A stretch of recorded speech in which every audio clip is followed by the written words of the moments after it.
Paulo, thank you for making me come and be at the terraza.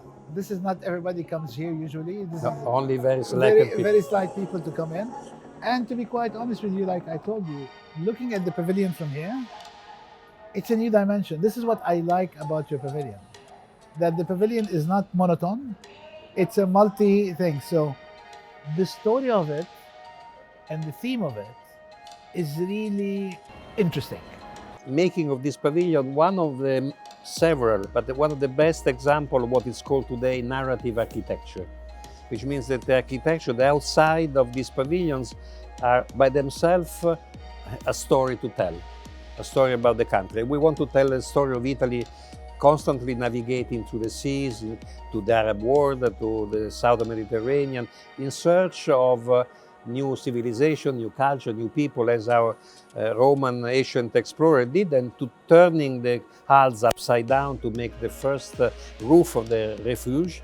And then they can sail back. This pavilion has sailed from Italy, and it will sail back, taking back all the richness.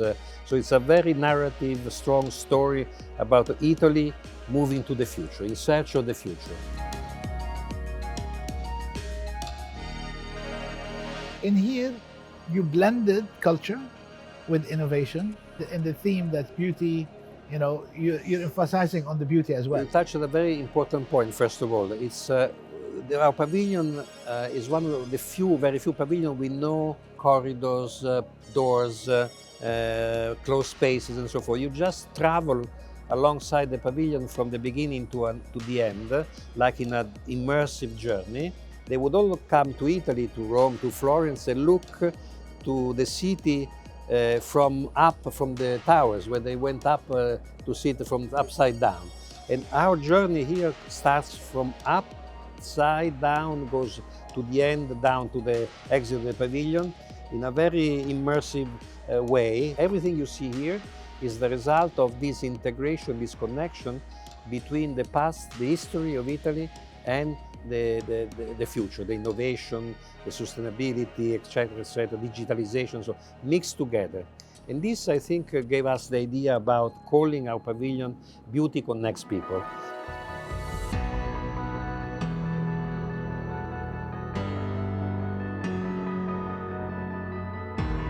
Part of the example that you have here in the pavilion is the David statue. You brought it to life in a different country using the technology and the innovation. How do you evaluate up till this moment? But I tell you, this idea about the David came in my mind at 4:35 one day.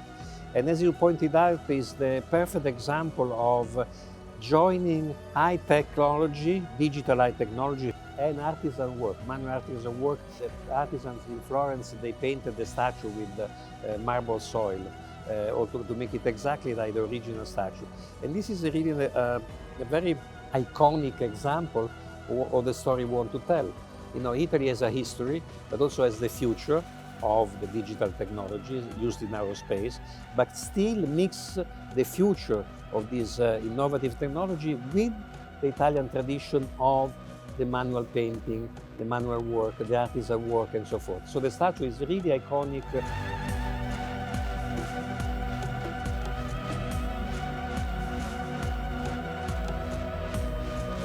We discovered one thing when we did the digital reproduction of David, that Michelangelo sculptured in his eyes two hearts. Nobody knew about this because in Florence, when you see the statue, you can only see from bottom up, it's 5.5 meters high, so nobody saw his eyes.